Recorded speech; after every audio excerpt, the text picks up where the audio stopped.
But the sun came back again. They said, boy, you won't make it. The Most High said different. Why I said amen. Let's go. From the red clay roads where the lights play low, Lil Sean had faith even when the funds were low. Grandma sang hymns with a tear in her eye. Told him, baby, stay strong, the Most High gon' provide. Mama and stepdad holding on through the rain, turning life's hard pain into a lifelong game. He packed them dreams in a Navy duffel tight, but even in the ocean he still had to fight. Yeah, still had to fight. Yeah, he been down like Joe, rose like down, hands up high, still thanking the Most High. On the young, he lost some years, but he gave them back tenfold. Grace on the grind, that's a story well told. Yeah, restored again. Can I get an amen? Restored again. By the grace of the Most High, amen. Let's get it. Yeah, got out the service world, moving strange. Tried every hustle, but faith stayed the same. Folks laughed when he said he filmed his grind. Now 500,000 sold to his shine. From a cracked iPhone to a whole production. He ain't chase fame, he chase instruction. Every praise God coming to see that group. Prove that what the Most High start, the Most High will see through. Let's go, amen. Sometimes blessings take a long way home. Sometimes pain gotta make room for hope. Joe lost everything but never lost faith. Sean lost sleep but gained amazing grace. And the Lord restored Joe's fortunes when he prayed for his friends. And the Lord gave him twice as much as he had before. Job 42:10. He been down like Joe, people roll like Joe. Still thanking the Most High. On the young, he lost some years, but he gave them back tenfold. Grace on the grind, that's a story well told. Yeah, restored again. Can I get an amen? Restored again. By the grace of God, amen. Now grandma smiling her golden years. Mama and stepdad wipe away them tears. What was broke is blessed, what was pain is peace. Oh, faith don't fold, multiply the feast. Yeah.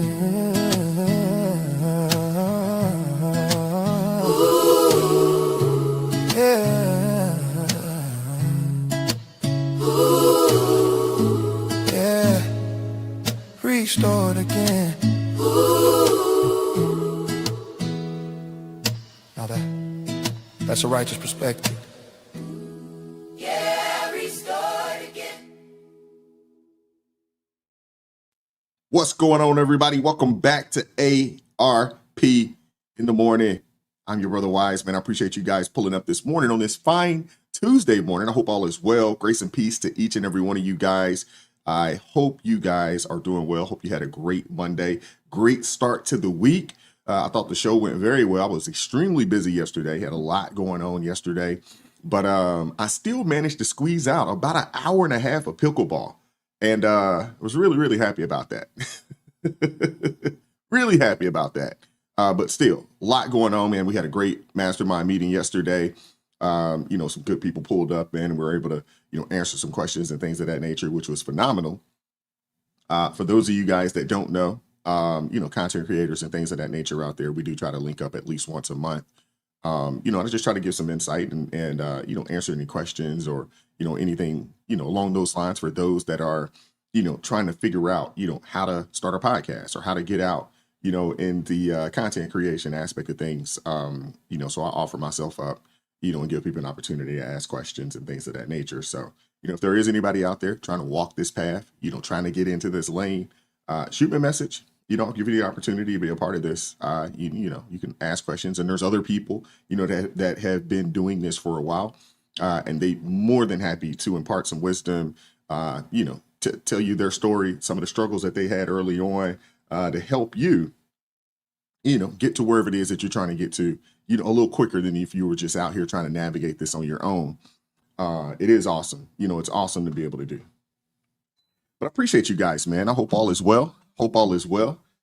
Let's do a city-state check today. In the chat, if you could, let us know where you're tuning in from, city, state, or country, for that matter. This thing is international here. We have people all around the globe, supporting us and tuning in and supporting the broadcast all around the globe, to be honest with you.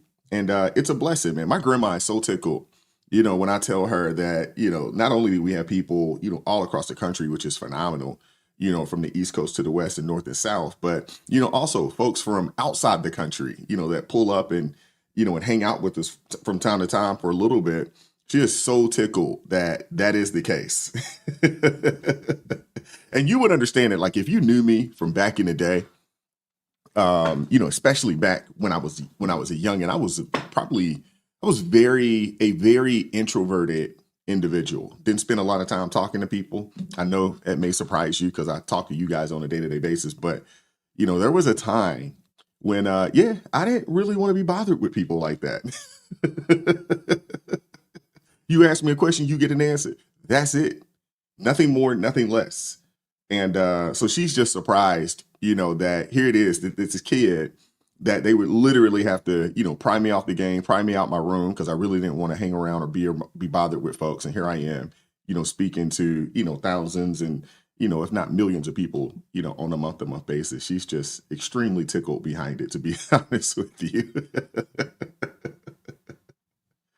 It's a trip, man. It is a trip. But I had that fear, especially in high school. Oh my goodness, man. That fear of public speaking. I remember the first time I just took a 0. I was like, I'm not doing it. He's like, you got to get up here. If you don't get up here and say something, you're going to get a 0. I'm like, hey, go and give me that 0. I'm not getting up there doing that. These folks ain't clowning me. And a lot of it wasn't even clowning. It was me and my own insecurities, and my own selfishness. But yeah, that was me. Believe it or not, that was me. But I can't say that I completely got over it because I think I do still have, every now and again, there'll be some stage fright and things of that nature. I think that is still there. We're not going to claim it, in the name of Jesus. But I remember I'm in the military. I've gone through boot camp. I've gone through, A school, and I'm at my first command. And for those of you guys that don't know, when I served, I was an air traffic controller. And I'm at my first command. And I remember, Petty Officer Lamp says, hey, I'm taking you down because I want to show you how to do the flight briefing to the pilots. And this is something that has to be done on a day-to-day basis right before flight ops start, right? And if you know anything about the military, it is on-the-job training, but it's typically, in certain situations, it's not a whole lot. And I go down there, mind you, I'm just some, lowly E3 and below. And we go down and we go and speak, to the pilots. Now, for those of you guys that know, all the pilots, at least in the Navy, and I believe probably the Air Force, and I believe the Marine Corps, all the pilots are officers. So all throughout, A school and all throughout, you don't even talk to these people other than a salute when you're walking by out on the command. You never even speak to these people, especially, when you're a lowly individual like me. And this dude took me in there and he introduced me and he does the flight briefing. Okay, bet. And he was like, yeah, you're going to get some training, so forth and so on, how to go about doing this, because eventually that's going to be your job. Okay, bet. I'm like, okay, I think I can handle it. I got this fear, And the next morning, I get told, like, hey, you're doing a flight briefing. I'm like, wait, I thought this was training. It was like, yeah, the training was yesterday. I was like, huh? I got to go do this by myself? It was like, yes, you got to go do it by yourself. So I literally got tossed in the deep end. And I remember going down there. I gather all the information, or at least, as much as I thought that I needed to gather. And I go down and these dudes started drilling me with questions. I'm like, no, sir, I don't have the answer to that. Oh, I'll get back to you. I'll have that answer. No, sir, I don't. It seemed like every time they would ask me a question, it was, no, sir, I don't have an answer, but I will gather that answer and I'll get back with you guys. And some of it, I think they was just picking on me because they knew it was my first time.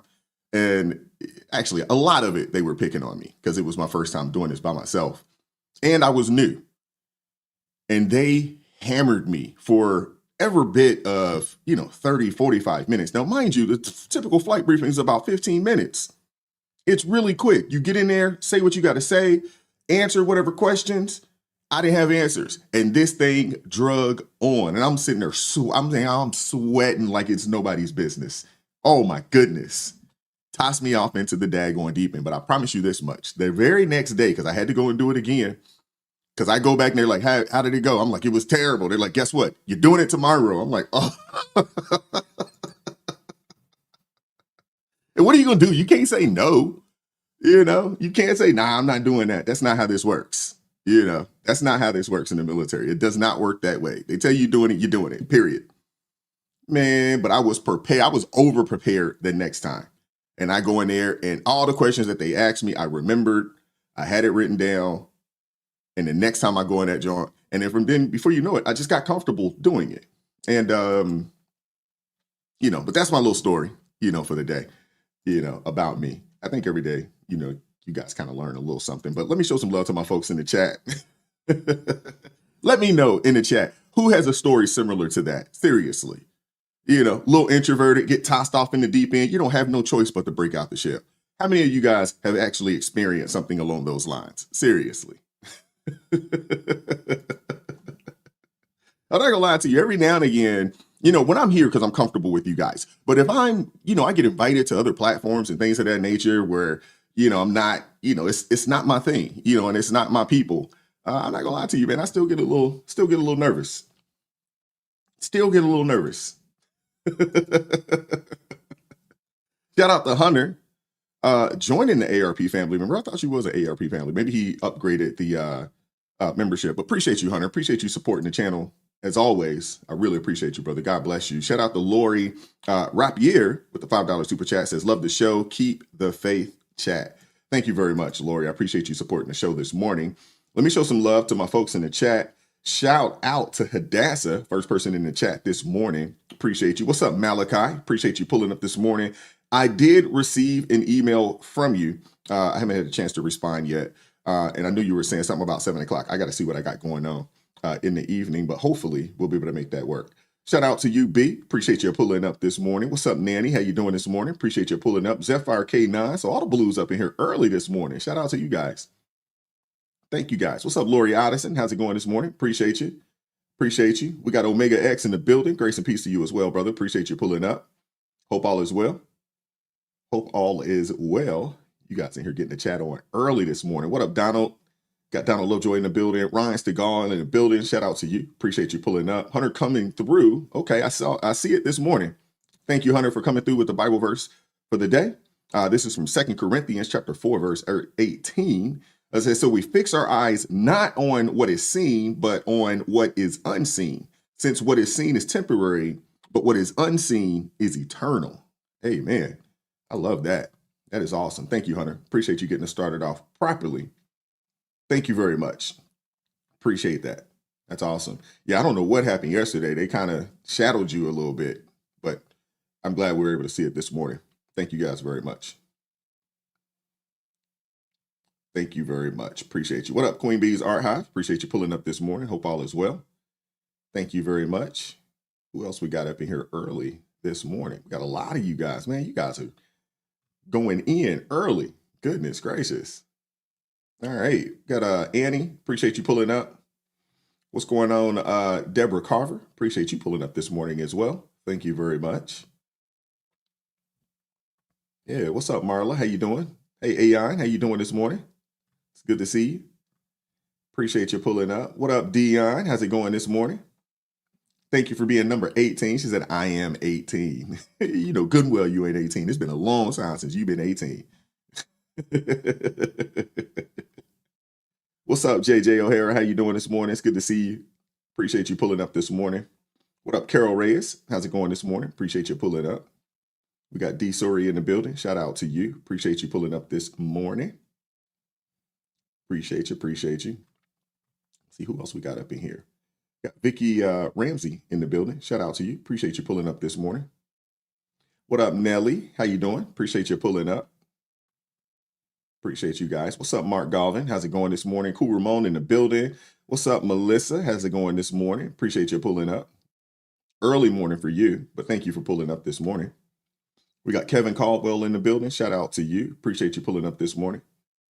What's going on? We got James Gavin in the building. Thank you very much. Thank you for pulling up this morning. Let's see who else we got up in here. We got Papa Don in the building. I heard that Papa Don, is it Mama and Papa? Y'all got a podcast? Send me the link. Put the link down in the chat so we can check you guys out. Put the link down in there. What's up, Ted? How's it going this morning? Appreciate you pulling up. Appreciate you guys. Appreciate you guys. All righty. We're slowly but surely catching up here. We're still early. All right. Amber Young in the building. Shout out to you. Appreciate you pulling up this morning.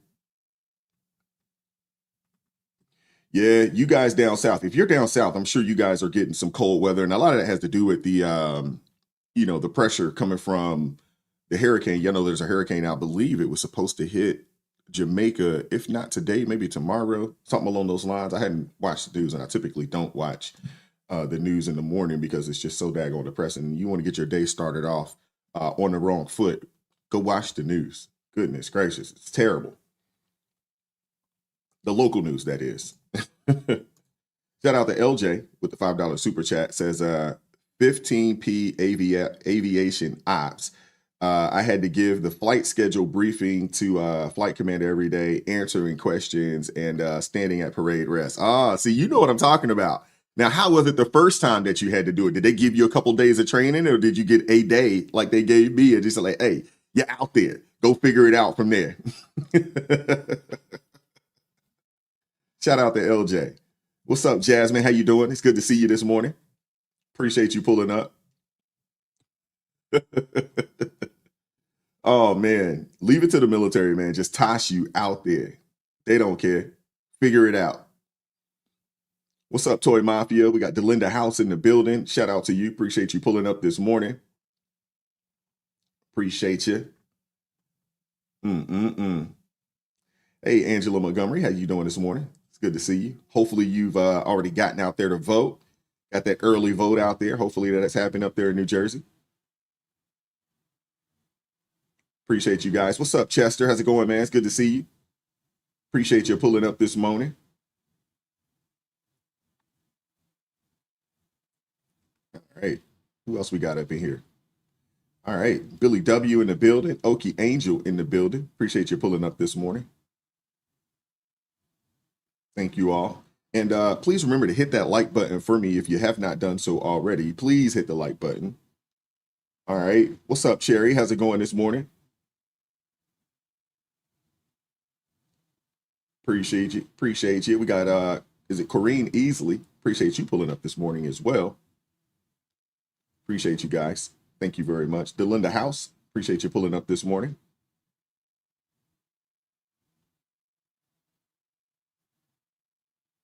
All righty. All right, let's go ahead and get ready to get things kicked off here. What's up, Deborah? How's it going? Appreciate you pulling up. Appreciate you guys pulling up this morning. Let's go ahead and get the show started.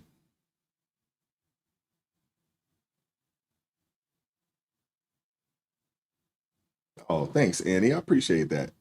Thank you. What's up, Vince? How's it going, man? Appreciate you. Appreciate you pulling up. What's up, Justin? Appreciate you pulling up this morning. We got Light Fountain in the building. Appreciate you pulling up this morning.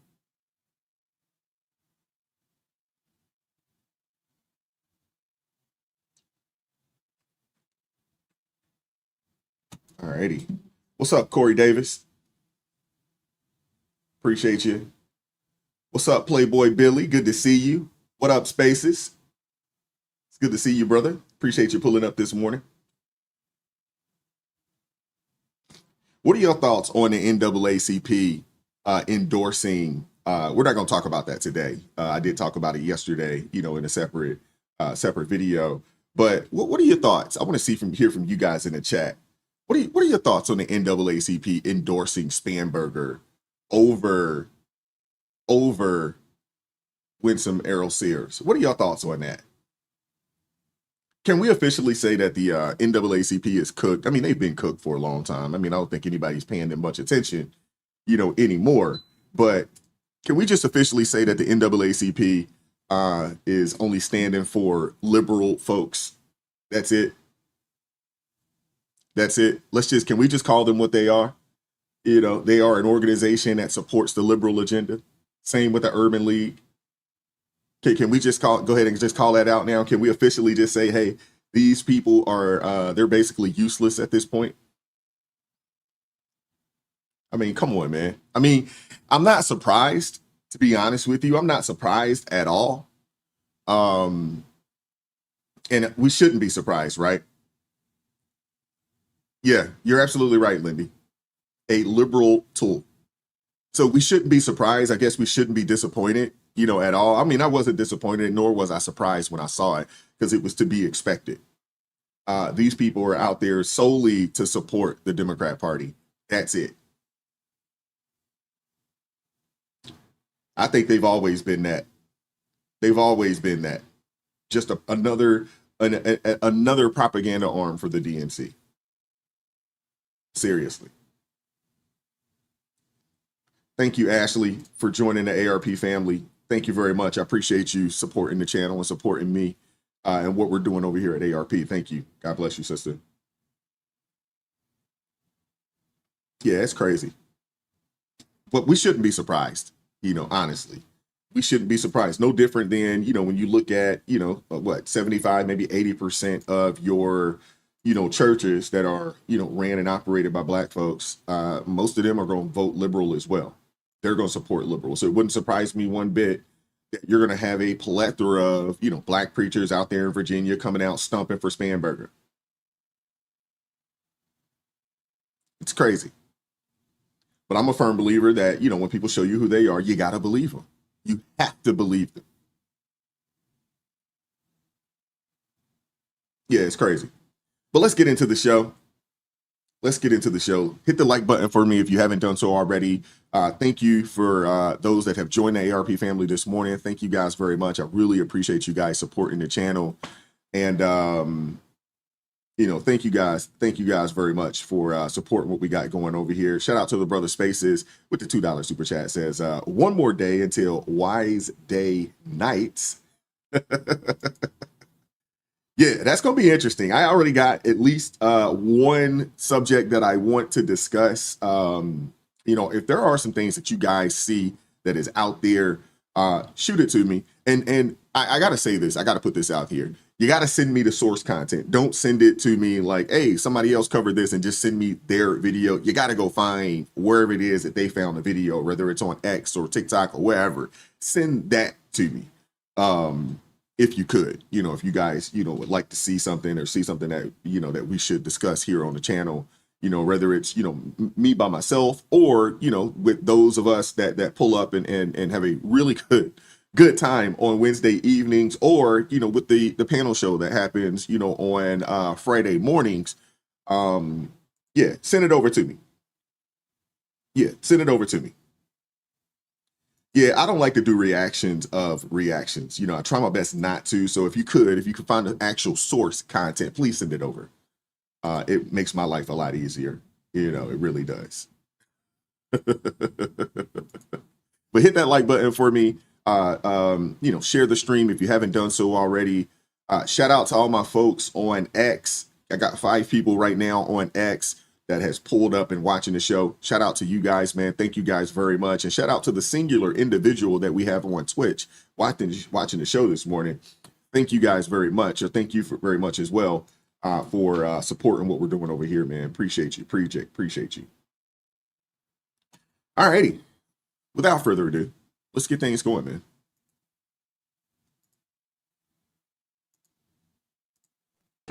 All of you noticed it over the weekend. We saw our clearest sign yet that this radical insurgent movement in the Democrat Party is succeeding. And they are ending what has always been known as the Democrat Party in America. After a months-long pressure campaign from the far left, House Minority Leader Hakeem Jeffries finally relented. He gave in, and he gave his endorsement to the socialist running to be mayor of New York City. The House Democrats have chosen a side. They were forced to by that far left that they're so terrified of, and they've shown the world what they really believe. There is no longer a place for centrists and moderates in their party. The candidate that they have endorsed, Mamdani, is somebody who we've talked about a lot from this podium. He sympathized with Hamas and openly embraced anti-Semitic language. He has called to, quote, seize the means of production because he is a Marxist. He's called to abolish our borders, to abolish and end immigration enforcement, to defund the police, and to legalize prostitution, among a long list of hits that I could share with you. Zoran Mamdani is expected to take the helm of one of the most important cities in the world and the largest city in America. And he now has the full blessing of the Democrat leader in the House of Representatives. It is shocking. And that leader and all the other Democrats are going to co-own the consequences of what they do to America's largest city. Wow. With just over a week until Election Day, Zoran Mamdani holds a commanding, y'all got to hear me, a commanding double-digit lead in the race for New York City, while former Governor Andrew Cuomo scrambles to close the gap. There's a new Suffolk University poll that shows Mamdani at 44% among likely voters, with Cuomo at 34%. And let's be honest, it looks over for New York. We're about to see the real version of Escape from New York. We're about to see it. You're about to see millionaires. You're about to see anybody that has the ability to get up out of that place. They are going to leave. Seriously, it looks like it is OV for New York City. You know, it's crazy because the state of New York is on the hook as well, because Hochul, she was out there campaigning for this dude. It is crazy. Seriously. If this dude wins, New Yorkers are going to have to take the L. It is not going to be good for those folks out there. But the real story is this.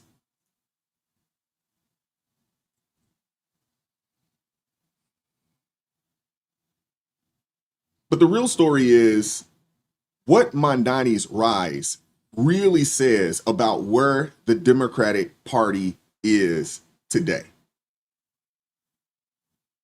Or we got to say today. I can't even say headed, because this is who they are. This is where they are right now. This dude is not an outlier. He's not an outlier. He is what they would call the prototype. He is their new blueprint. Nearly every major Democrat has lined up behind this guy. Over the weekend, Mamdani shared the stage with Bernie Sanders and AOC at Forest Hill Stadium, where thousands chanted his name and echoed his rallying cries. Freeze the rent, make buses free, universal child care. This isn't just one candidate's momentum.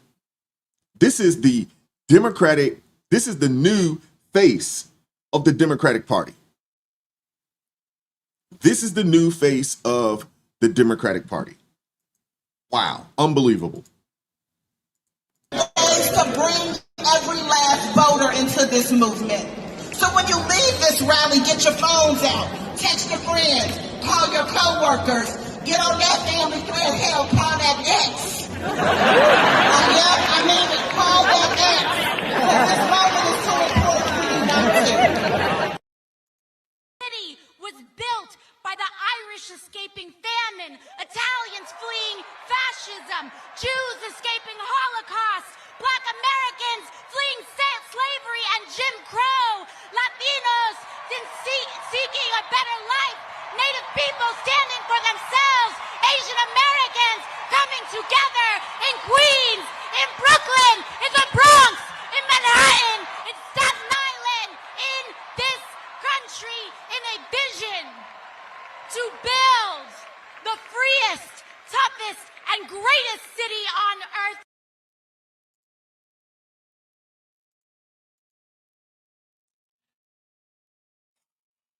Wow. That's all I can say, man. Wow. Wow. AOC is trying to rally the crowd with this overly dramatic, almost, theatrical performance, right? It actually, we can't even say almost. It was a very theatrical performance. New York City, cooked. Cooked. But she gets out there and says, New York City, how are we doing? And she yelled as if, she were leading a Broadway revival instead of a political movement. And she went into this long monologue about, how New York is the world's borough, home to hundreds of languages, hundreds of cultures, faith, genders, you name it. All of that's fine. But what she really said between the lines is that this is so-called diversity. This so-called diversity is what makes them the so-called fascist worst nightmare. And in other words, she's painting anyone who disagrees with her, anyone who believes in borders or law or accountability as the enemy. That was her message. But still, the scary part is this, the crowd. Huge, loud, passionate. Huge, loud, passionate. But what's really important isn't the energy, it's what the energy represents. This wasn't the moderate Democratic Party of the years of years past, of years ago. No, this was the far left takeover in full display, with establishment figures like Kathy Hochul and Chuck Schumer now bending the knee to these radicals.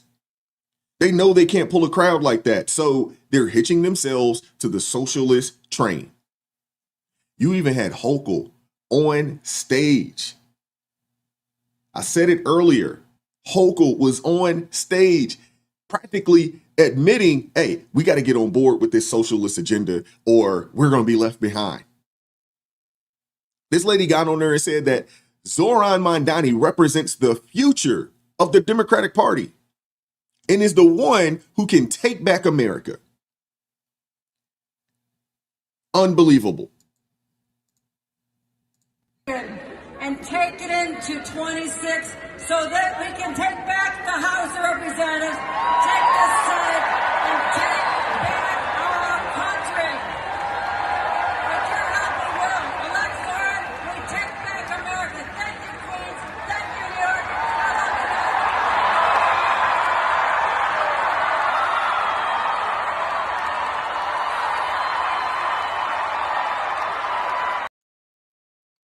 Wow. Let that sink in for a second. Let that sink in for a second. You know what? I gotta replay it. I gotta replay it.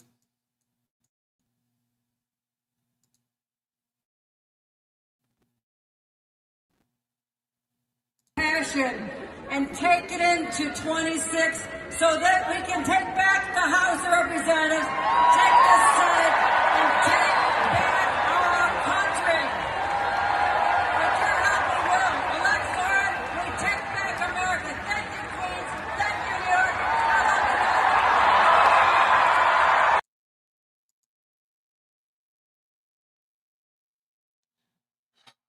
Let that sink in, man. I covered it yesterday, and a few other people covered it, a couple of days ago as well, of the plan of the Communist Party to destroy America.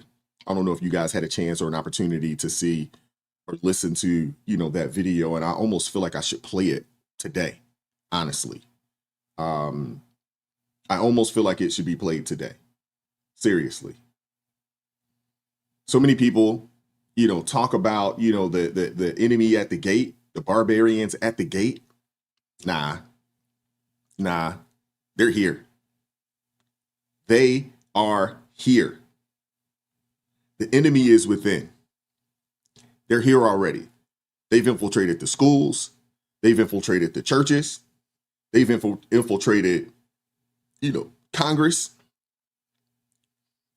They're in positions of power strategically placed around the country. They're in every aspect of American life at this point. And the crazy thing is that you have people that don't even know. They have no idea that it's happened. They have no idea that we're on the precipice of a let's just call it what it is, man. We're on the precipice of a full-on, outright battle of ideology. I can't even say we're on the precipice. I think we're there. We're there. I mean, let that sink in for a little bit. You have the governor of New York backing a outright known socialist.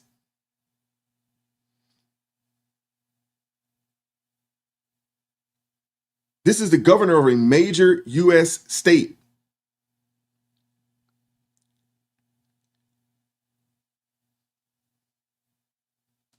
I mean, let that sink in. Seriously.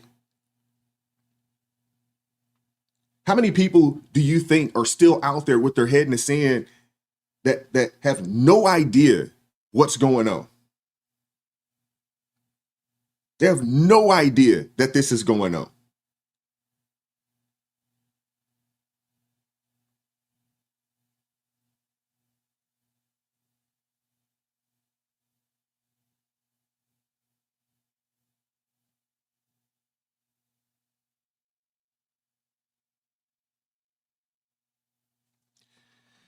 Wow.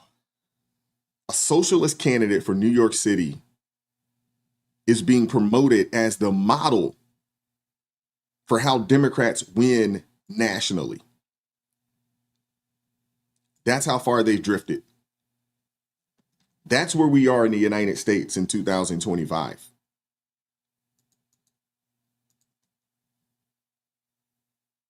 Hochul's entire speech boiled down to this.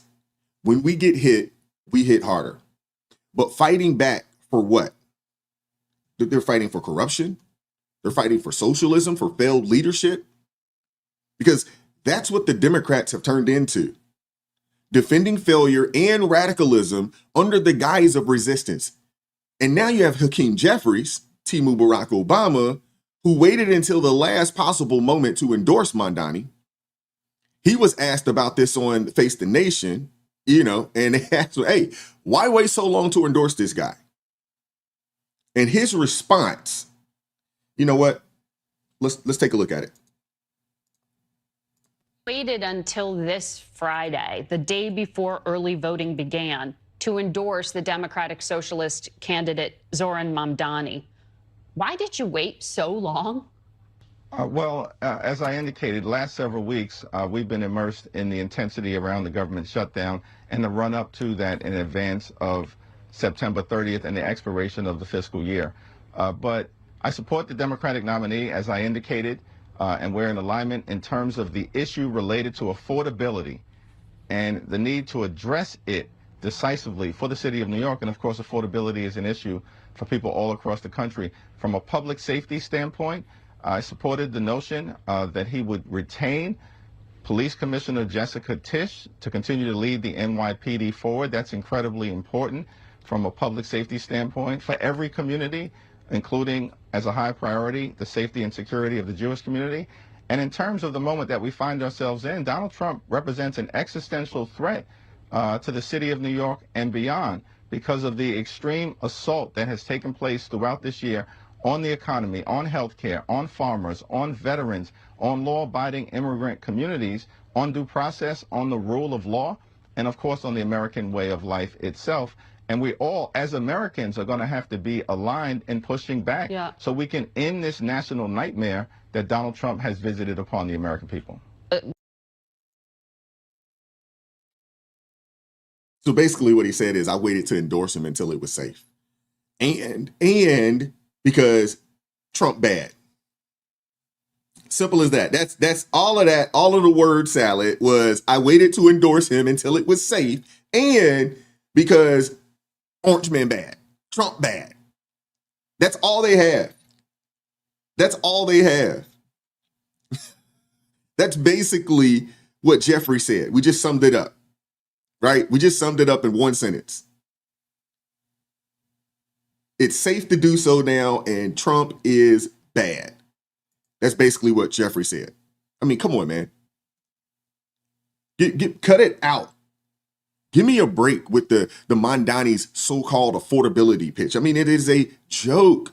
His platform pushes rent freezes that kill housing supply, defunds the police, although crime is running rampant in the city, and he wants to increase the minimum wage to $30, which would crush small business in the city.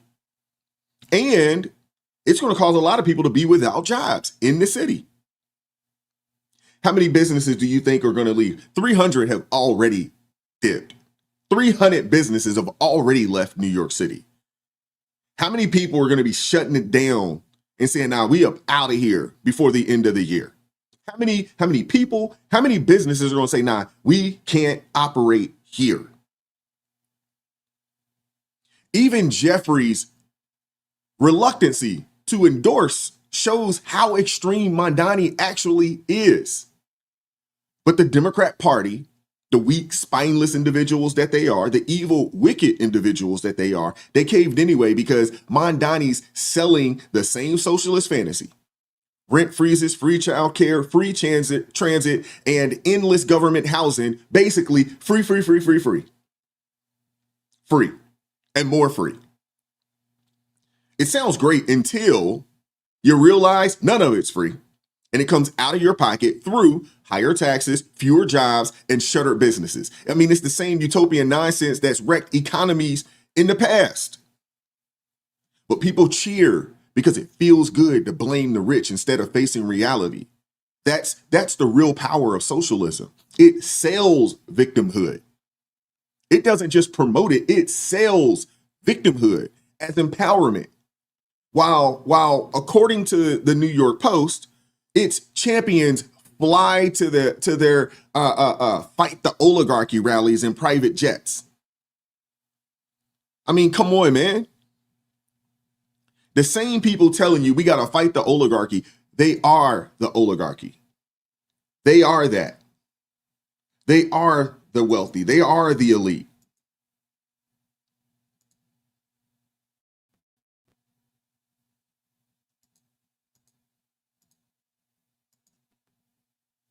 I mean, look at this. $15,000 per hour for a private jet to attend fighting the oligarchy. You guys remember this. We talked about this earlier this year. For a couple of socialists, they sure are, they're sure a couple of high flyers. I mean, come on, man. $15,000 an hour to fly around. I mean, come on, man.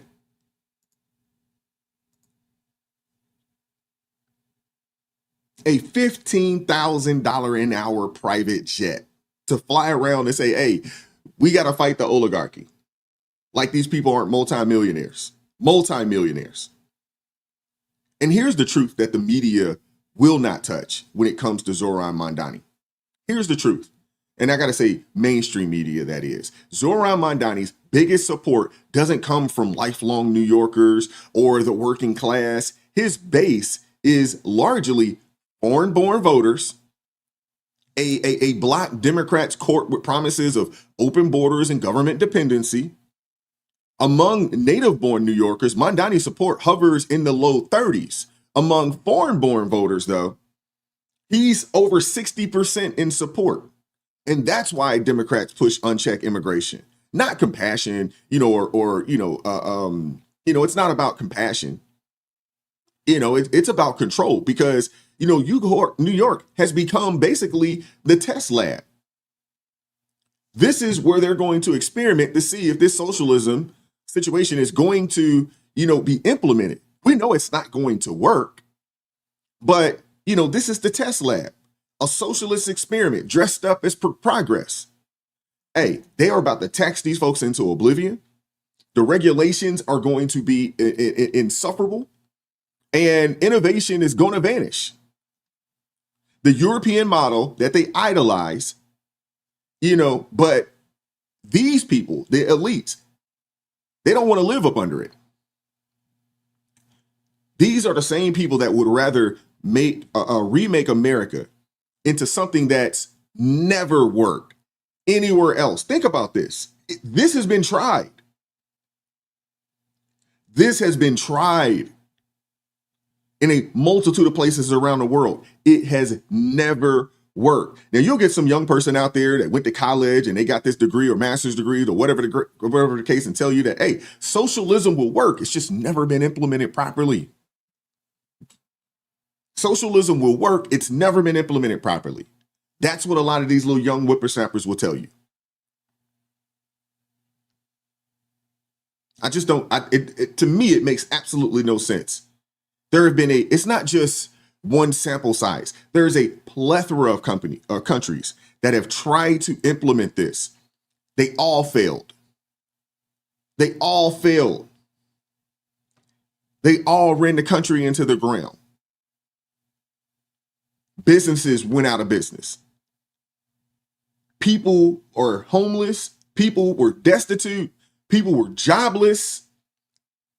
Soup lines around the corners, wrapped around blocks.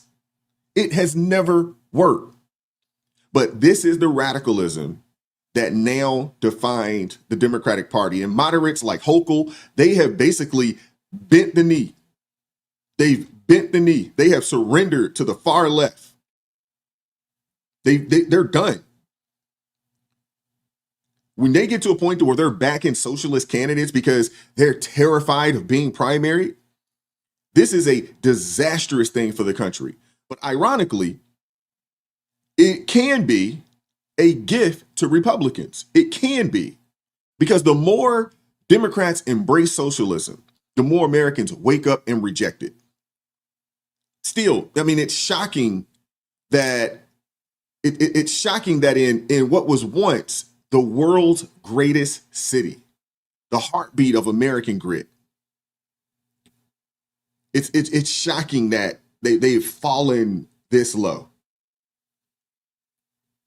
But this experiment is even leading in the polls. And make no mistake about it, this isn't organic. This is what you would call engineered, funded by, the Soros types, millions and activist networks tied to figures like, Linda Sarsour or Mondani's campaign. It was, built, with precision, blending far left economics with faith, based in radicalism. I mean, this dude's, he's been openly allied with extremist clerics. He's been, this guy, man, everything about this guy just says snake. Everything about this guy. But the people are falling for it. The people are falling for it, man. Seriously.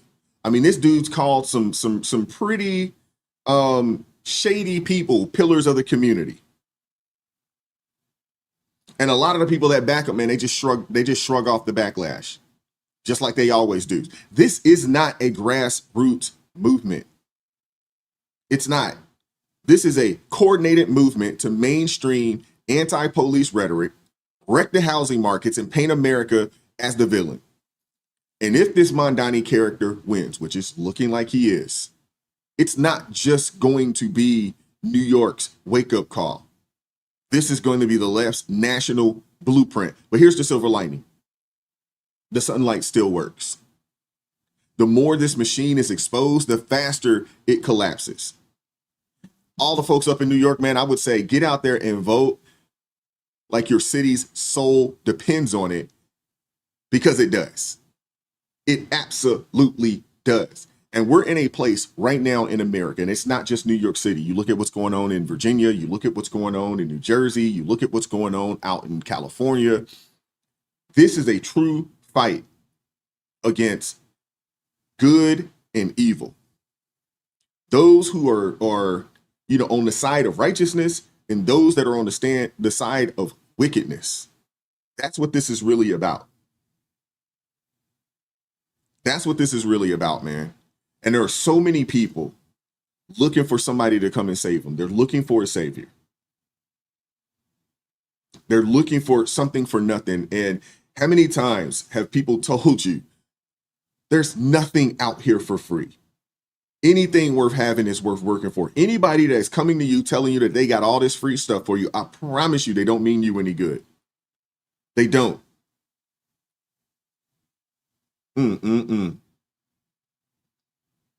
Shout out to Jeanette with the $2 super chat. Says the Democrat Party is now the Communist Party. I would agree with that. We can officially call them the Communist Party of America. Shout out to LJ with the $2 super chat. Says names Righteous Night Fire or Righteous Sunset. Interesting. Gotta sleep on that. Shout out to Malachi with the $2 super chat. Says hit that daggone like button. Hit that like button for me. Thank you very much, man. Shout out to Hobo Rob Prospecting. Been a member for 2 months. ARP fam. Shout out to you, man. Thank you very much. Shout out to is that Anna Co? Hopefully I'm pronouncing that properly. With the $5 super chat. Says anyone here from New York? And if so, what are your thoughts on all of this? Stay prayed up, y'all. You're loved more than you know. I'd like to hear that as well. You know, my New Yorkers in here, you know, what are your thoughts on this? Shout out to Jeanette with the $2 super sticker. I'm sorry, Janet with the $2 super sticker. Thank you very much. I appreciate you supporting the channel this morning. Shout out to Billy W. gifting 10 ARP family memberships. Thank you very much, Billy W. God bless you. I appreciate you supporting the channel. Thank you. Shout out to the brother Hunter with the $5 super chat. Says, this devil has taught these Democrats how to ensnare, or is it, I think that's right, ensnare people with his words. The party that claims to love life is the quickest to destroy it. Absolutely. Thank you, Hunter, for the $5 super chat. Shout out to the brother Malachi with the $10 super chat. Says, we'll just have to see how New York City and Virginia goes. That'll show the whole world what they're about. Carmen JC said it best. I hope everyone wakes up. Yeah, shout out to Carmen JC. I agree. But sometimes people have to touch the fire. And sometimes people have to go through things that they asked for. They have to suffer the consequences for their actions. So, you know, if Mondani wins, they'll get what they asked for. And they'll get everything that comes with that. Fortunately, this is America where, you know, the man gets 4 years and then there's an opportunity for people to vote him up out of there. And maybe after 4 years of the shenanigans, people will see like, hey, this ain't it. This isn't it. Maybe.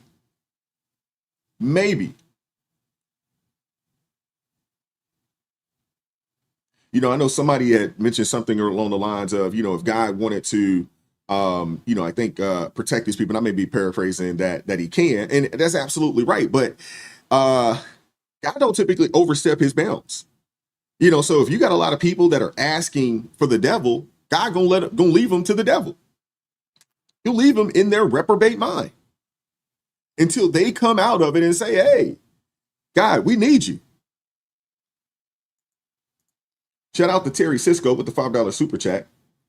Says, I saw debates on streets of New York that some Muslims are against him too. I have, you know, I've seen that as well. There's some Muslims out there that don't agree with this guy because, you know, this dude's pro prostitution and a few other things. Yeah. Hey, Dion, you're absolutely right. God sometimes will turn you over to your reprobate mind. Absolutely. If the people ask for this, he'll let you have it. People got to understand that we have free will in this. We have free will on this planet. God says, I'll never forsake you or leave you, but he's also not going to force you to love him. He's not going to force you to, get in lockstep with his word. He's not going to do that.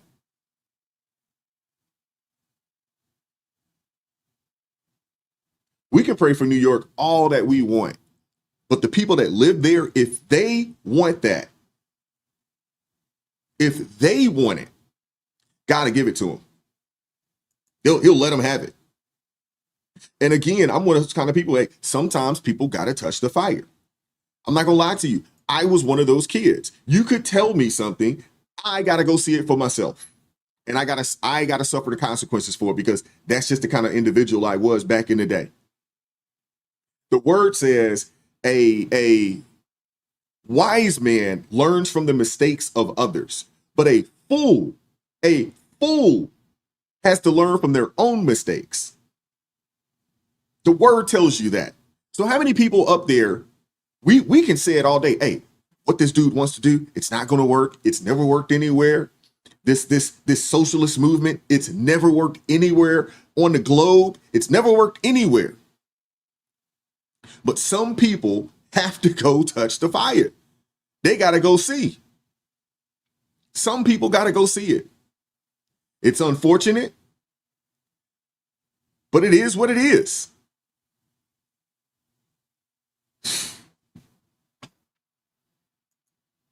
I haven't been in New York City in a while. At this point now, I guess it's been probably maybe 2 years or so, maybe a little more than that at this point. But I absolutely have zero intent on going up there for nothing.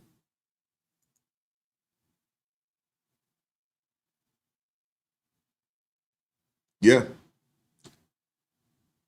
My Leah, you're absolutely right. Yeah, you're absolutely right. The people who wandered in the wilderness for 40 years. Yep. There's a lot of lost souls out there, man. A lot of lost souls out there, man. They just have no idea.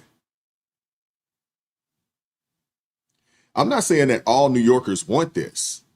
Love. I'm not saying this. There's plenty of people that do, that pull up and support. I'm not saying that all New Yorkers want it, but that's just like out in California. Not all Californians want the foolishness that's going on in California, but there's enough of them. And if they get enough people, it's not a 100% or zero. It's not that. I'm not saying that at all. I'm for certain that there are a lot of people that do not agree with this guy up there in New York. No different than there are millions of people that do not agree with what's going on in California.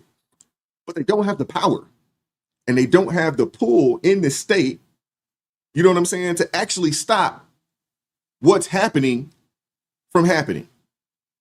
And I think that's the situation in New York City right now. It's not that everybody up there is with this. No, of course not. Everybody's not with this. But there's enough people out there that do want this.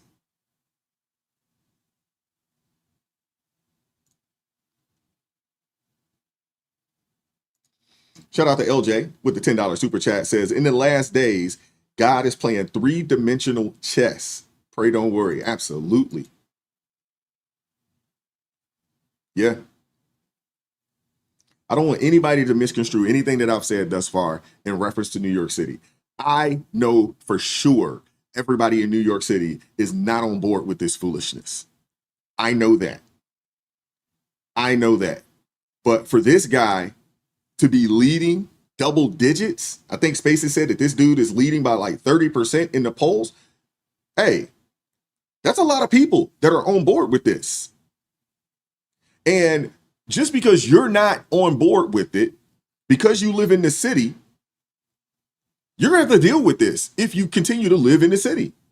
Whatever comes with this guy, the people, even though they voted against it, no different than how many of us did not vote for the previous administration? How many of us? But we still had to suffer through the Biden-Harris administration, even though we didn't vote for it.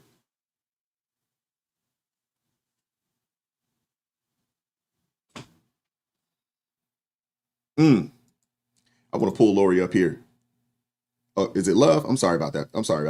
But she said the problem with New Yorkers is that they walk with their eyes closed. They hate Trump. And so whatever is against Trump, they are for because they don't know any better. there's nobody educating New York. That's sad. You may be right there. There are some people out there. I ain't gonna say you may be right. You are right. There are some people out there that hate Trump so much that they're willing to destroy their city because of their hate for this guy. It is insane.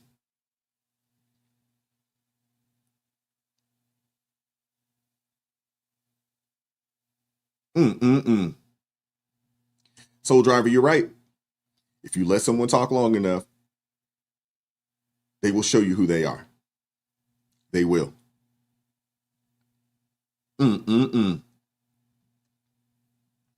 You know what? Let me see if I can pull that video up real quick. I want to play that for you guys today. Let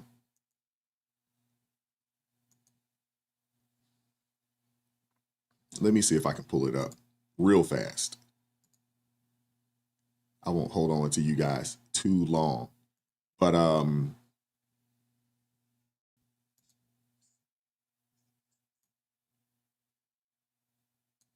give me a second.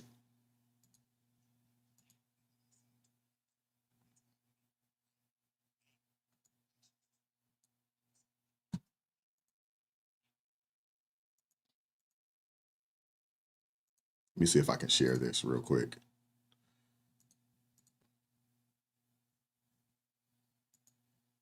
And to destroy America. Number one, I'd make it a bilingual, bicultural country. History shows us that no bilingual, bicultural country lives at peace with itself. There's not. Now, when you think about New York City, you know, bilingual, there's a multitude of people speaking a multitude of languages. I want you to just listen to this. I'm not going to stop it. I'm just going to let it play. We'll talk about it after the fact. But you guys got to listen to this. And then I want to hear from you guys. What are your thoughts? Is this not happening right now in our nation? Has this not already happened right now in our nation? To destroy America.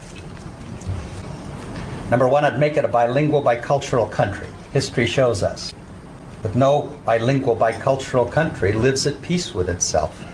There's not one, I believe, that doesn't exist with an incredible amount of tension and conflict, if not civil war. My second part of my plan would be to invent something called multiculturalism. This would be two parts. Number one, I would say that all cultures are created equal. It would make no difference and make it impossible to talk about such things as culture. And the second one is that I would really try very hard to make people continue their cultural identity. My third part of my plan would be to make the fastest growing demographic group in that country the least educated. I would add a second underclass to the first underclass, unassimilated, undereducated, antagonistic, and then I'd have 50% of them drop out of school, not graduate from high school. The fourth part of my plan would be to get the big foundations to fund, and big business to fund these efforts with lots of money. I would invest in ethnic identity and victimology. I would get them to think about their lack of success was only the fault of the majority.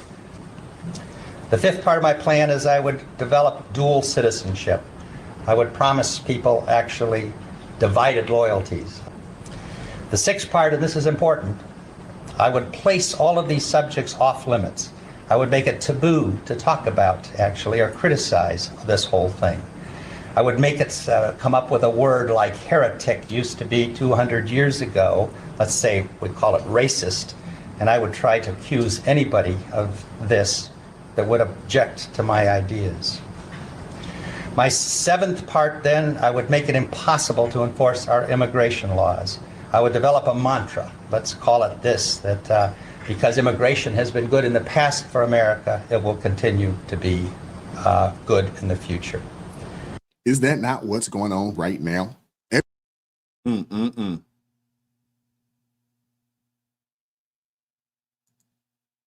Civics, they don't know basic economics, but they don't know history, they don't know civics, they don't know basic economics, but they know how to be offended. And that's the plan. If you want to keep people enslaved mentally, make sure they never learn what freedom actually is. Now I want to play I want to go back and I want to play this video from AOC real fast. I want to go back to it. I want to go back to it. I got to.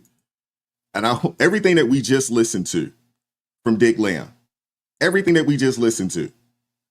Now let's go back and listen to AOC one more time.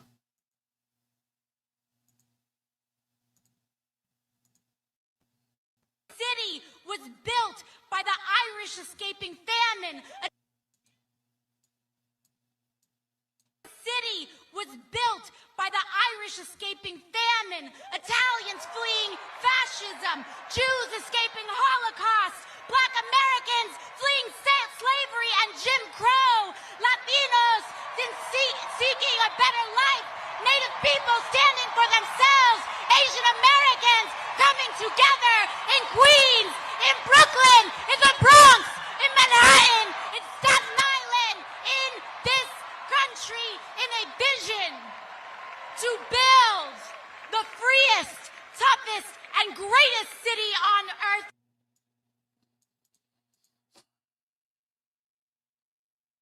She thought she was cooking. LJ said nails on the chalkboard. Yeah, you're right there. Yeah. But I mean, just think about it, man. A statement from 2003. We look at what's transpired, over the 22 years. And we look at what they are championing, what they're stumping for right now. Man, if folks don't wake the heck up, if they don't wake the heck up, this country's going to be in trouble, man. And the reality of it is, it's going to take those of us that actually know what's going on. We got to share this information. What's up, TA? We got to share this information. There are so many people out here, they're out here with their heads in the sand, don't know what's going on, don't know what they're supporting. How many people are just going to go blue no matter who, no matter what up there? Because that's all they know. How many? How many people are just going to say, oh, ballot, oh, blue all the way down, without a clue as to what they're supporting? It's not a situation where we just have to go and vote. That's been the Democrats' mantra for a long time. Hey, just get out there and vote.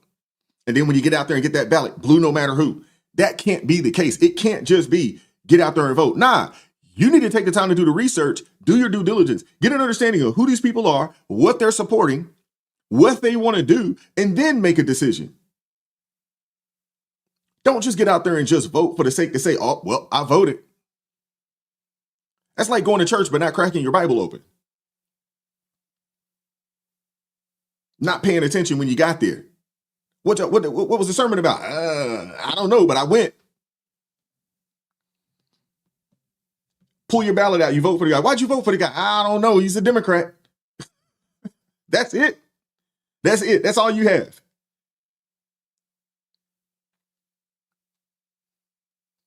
That's it. Come on, man. We have to become a little more astute than that. Seriously. We got to become a little more astute than that. It can't just be, I voted. That can't be. Oh, that drives me crazy.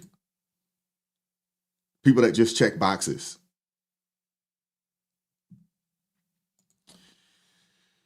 Oh, man. And yeah, you're right. You don't have to vote. And to be honest with you, I hate to say this, but if you don't know what's going on and you don't know anything about these candidates, don't take your butt in that ballot. Don't go, check a box and turn that thing in. Don't do that. And you don't know what the heck you're supporting.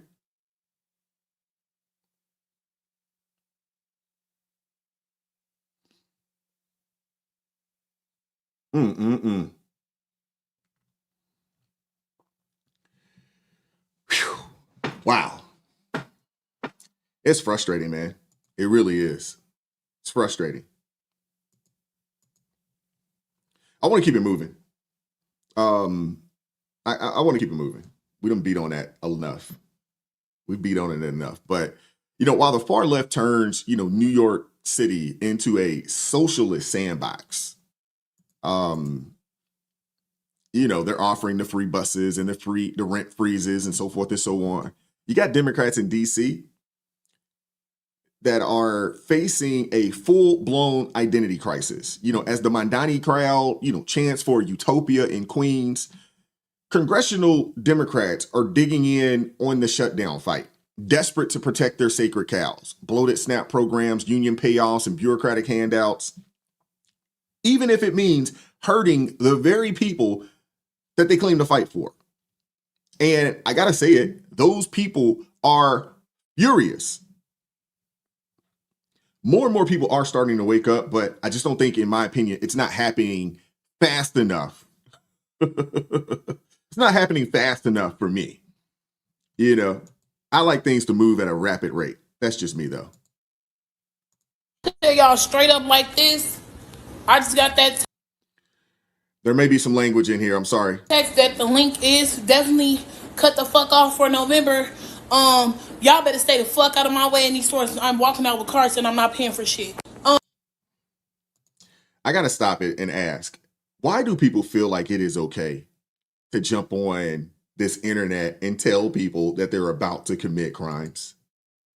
I don't know. Do I have any law enforcement in here? Do I have any, have any lawyers? Is it a crime to tell you that to talk about committing a crime before actually committing a crime? Is that a crime? Can somebody answer that question for me? Trump, if you want motherfuckers start looting, it's gonna happen. Before my kids go broke in this bitch like Jock, I'm gonna be stealing like it ain't no tomorrow. I am going to go in that store, get everything I get regularly. I'm going to bag my shit up, swipe my link card. As soon as that bitch say, ain't no pending balance on there, I'm going to walk the fuck. And I'm going to have one of my cousins with me that'll punch your ass so hard, you going to think a Jet 2 holiday hit your bitch ass if you think I ain't finna walk out that store. And please follow me to that motherfucking car. If you're feeling motherfucking bitch, you ain't going to make it back to your motherfucking at that fucking Walmart. I'm telling you. You want to take some link? Like, I don't be taking shit already. Watch this. It's okay.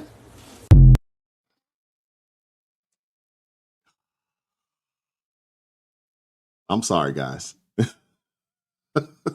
I'm sorry. I have a little more empathy when I see, a woman, out here acting like this. I have a little more empathy, not a lot of sympathy, but a little more empathy. Because a lot of these people, man, they've been sold a bad bill of goods. They've been told that, I'm strong and I'm independent and I don't need anybody. I got this. I can do this by myself. They've been told this. Even though they're receiving benefits from the government, a lot of these people have been told it and they believe it. And, if you tell a lie long enough, eventually people start to believe the lies. The late, great Kevin Samuels said, hey, winter is coming. He did say it. They pumped in, trillions of dollars into the system. There's no way that they're going to be able to continue the way that we've been going. It's unsustainable. Unsustainable. LJ, you are a hot mess. Oh, leave it to LJ to come through with the comedy. It's always the big backs going ham. Lord have mercy. Come on now, LJ.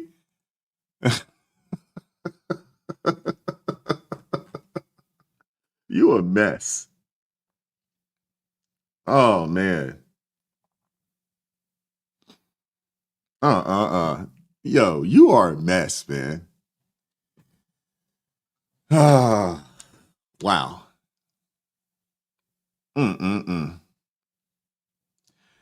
Let's get into it real quick, man, and let's talk about this SNAP, or the lack of SNAP.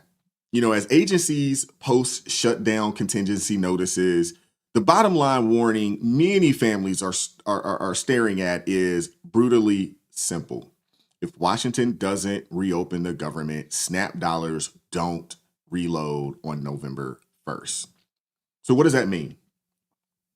That means 40 million Americans, a little over 10% of the nation, 40 million Americans, a little over 10% of the nation could feel immediate pain at the grocery checkout. Immediate pain.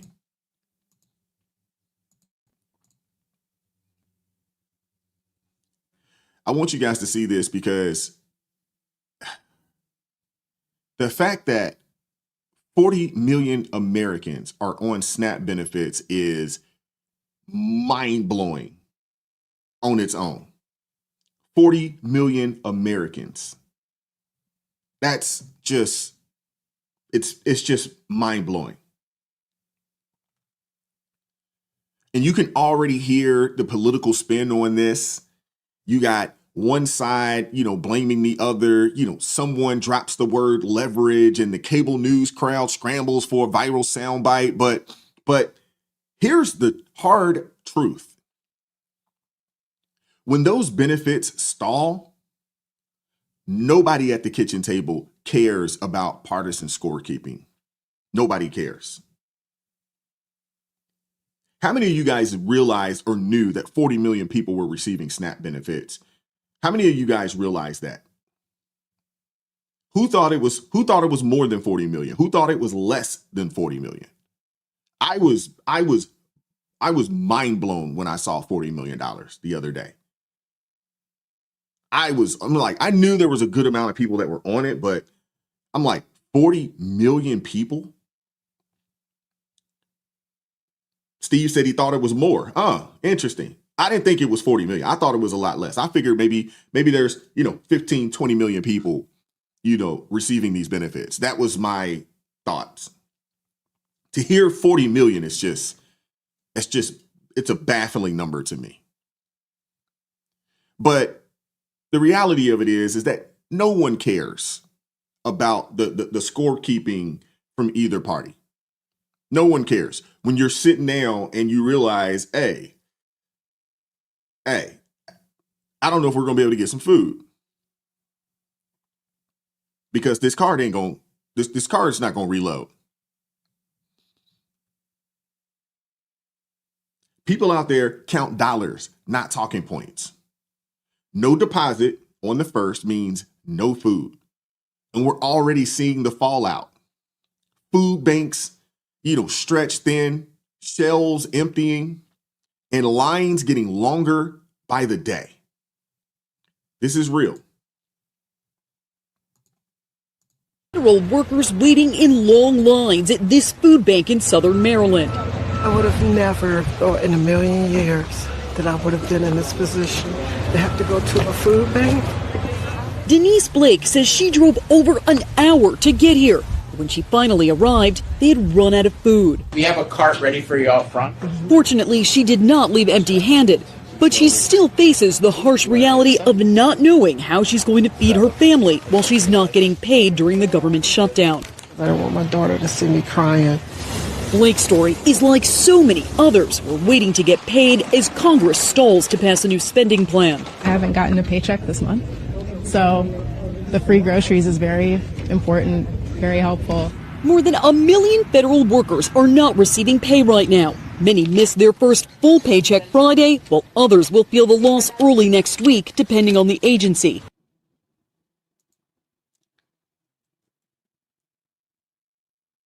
I got to say this. When I saw that there were federal workers already in food pantry lines,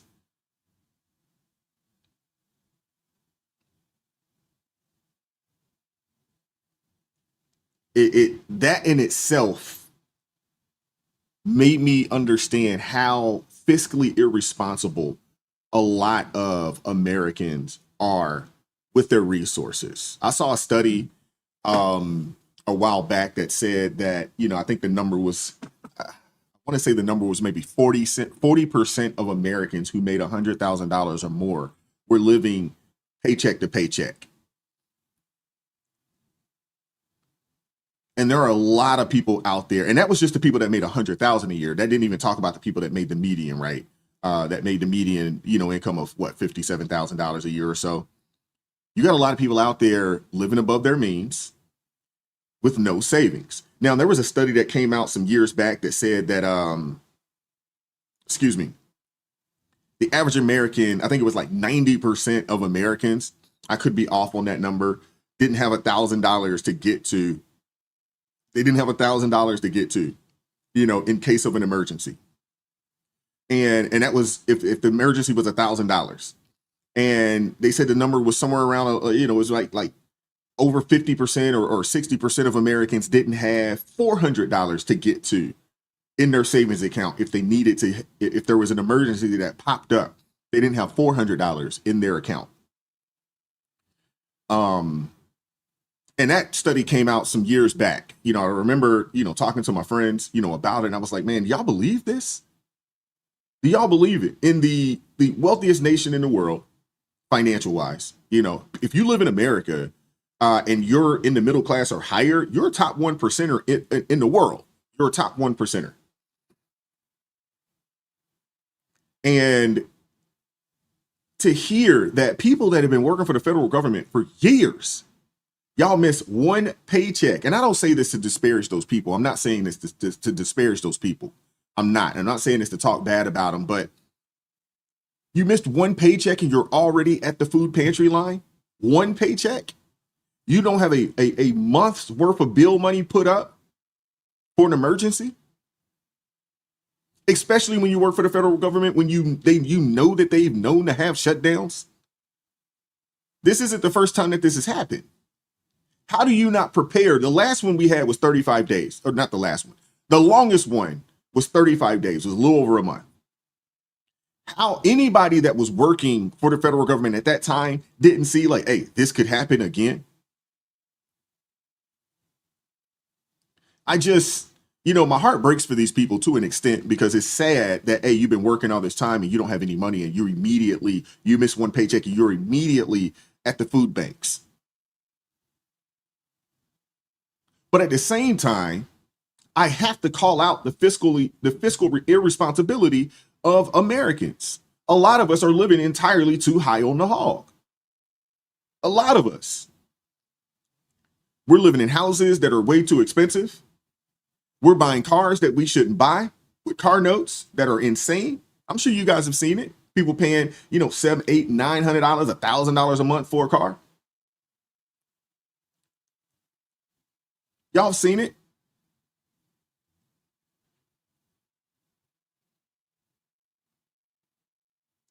It just saddened me. But I do want to say this. Right now is an opportunity for the church to show up and show out, not only provide the need, but also get out there and disciple some people, because there are some people out there that need to hear the word of God. This is an opportunity for the church to show up and show out. This is an opportunity. We talked about this on Friday because we knew that, hey, this is probably going to go into November. The 1st is right around the corner. If you have not thought about it, reaching out to some of the food pantries out there and seeing what can you do? What can you do to help? You should.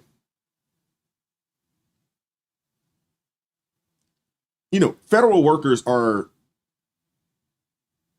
workers missing paychecks. Some say they're stretching savings and lining up for help that they never imagined needing. Lifes. We know this. And honestly, I feel for those families, but, we got to keep it real. If a 1 week disruption sends you to the food bank, you were already on financial thin ice. You were already there. You were already there. I mean, we talk endlessly about safety nets, but rarely about root causes. I mean, let's look at the SNAP data real quick. Most recipients are single parent households. Large majority of them are single mother-led households. I'm not here to shame the single mothers out there. I'm not here to blame them, but I'm just calling it what it is. This is the reality. Strong families create stability. Weak ones multiply crisis. Yeah, programs can ease some of the symptoms, but they can't replace the foundation of commitment, discipline, and planning. What we do know is that here in the United States of America, if you can do a couple things, the likelihood of you finding yourself in this situation is low. If you can do a couple things. If you can graduate high school, if you can get a job, if you can keep from having kids out of wedlock, if you can find yourself in a situation where you can find a good man to marry if you are a woman, and a good woman to marry if you are a man, there's almost no chance that you'll find yourself in poverty. Almost zero chance.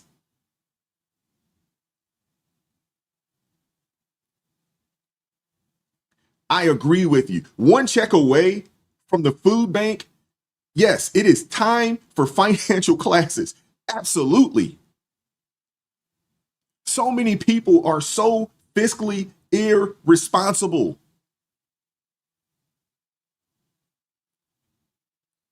Come on, man. Financial literacy has to come back into focus. Now, hey, the government, it's eventually going to open back up and people are going to start to get those checks again. I hope and I pray that these people remember, like, hey, I remember this. We either need to downsize, we got to figure out how we can put some money up, because this isn't the last time that this is going to happen. I promise you it's not. This is going to happen again. This is going to happen again. Your budget is your responsibility. You have an obligation to your family to cut the waste, build some savings, and avoid, debt and develop some income producing skills. Again, I don't say this to denigrate these people who are essentially, they're one paycheck away from the food bank. I don't say this to denigrate these folks, but I mean, this is a sad place to be.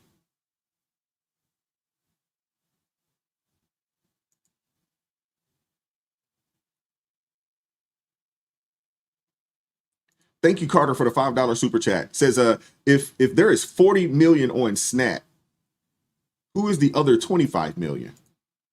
Good question. Shout out to Laura with the $10 super chat. Says, I have no sympathy for other folks' bad decisions. I had to learn the hard way. Necessity is the mother of invention. Absolutely. I had to learn the hard way as well. I mean, some of you guys know my story. I took a family of 4 people on $50,000. We had one car. It was old, but it got us where we needed to get to. And I caught the train to work. And even then, because I understood that, hey, it is all on me, volume 3. It's all on me. If I don't make it happen, it's not going to get done. So right then I understood that, hey, I can't afford, you know what I'm saying, a newer car. That money that I would be paying on a car note, that's bread I got to put up. I got to put it up. And I was able to have a little bit of a savings, a little bit of emergency fund. And even during that time frame, we still did some things. We didn't do everything, but we did some things. I'm really thankful, you know what I'm saying, because my wife has been with me, when I didn't have a whole lot, and today, we sit, the kids are grown, and we're a whole heck of a lot better than we were way back when. We're a whole lot better than we were way back when. And that ain't nothing but God right there. And that's also us attempting to follow his plan, even when it comes to the financial stewardship of things. Too many of us are not good stewards of the resources that God bestows upon us. We're not good stewards of it. And because of that, we got to suffer the consequences. The reality of it is this, man, the economy rewards problem solvers. The economy rewards problem solvers, plumbers, nurses, coders, entrepreneurs. people that provide solid services that are in need and demand. You know, if you're on SNAP or one check from crisis, you got to start small, man. You got to start small. You got to trim the non-essentials. Seriously, that vacation you thought you needed to go on, nah, man, you don't need to go on that vacation. Whatever little bread you put up for a vacation, you need to put that cheese up. Trim the non-essentials. Build a cushion, upskill yourself, and figure out a way to add some additional income streams. I know it's not glamorous. I know folks don't want to hear it. They don't feel like they should have to do this. You know what I'm saying? But it works. It works. And yes, the viral EBT debates, you know, online, they have a point. You know, if there's money for non-essentials, there's money to move towards stability. You know, groceries, gas for gas for a better car or a better job, you know, or a course that would help raise your earnings. I mean, my goal here isn't to shame folks. It's not. It really isn't, man. I'm not here to shame people. I'm not here to denigrate. I'm not here to talk bad about people that have found themselves in this situation. That thing they call the debt trap is real. It is. The trap is real. Earn a little more, lose your benefits. I get it. I get it. And those people get punished for improving, but staying stuck in that situation is worse. I mean, do the math. Make a plan and push through the pain zone. That's how people break free. And unfortunately, Democrats don't want to talk about that. Honestly, I can't even say Democrats. People don't want to talk about it. People don't want to talk about the sacrifices that is needed to make sure you don't find yourself in this position. Now, I understand that you could do all of these things and something haywire could happen. I get it. I get it. But you have to make a decision to do everything that you can do to put yourself in the best position possibly financially. A lot of folks don't want to talk about it. And I get it. The economy moves off of the reckless spending of Americans.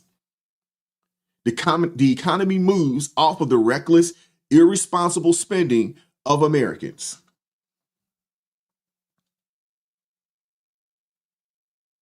But when people really look at figuring out ways to empower themselves, that real empowerment threatens the DC dependency machine.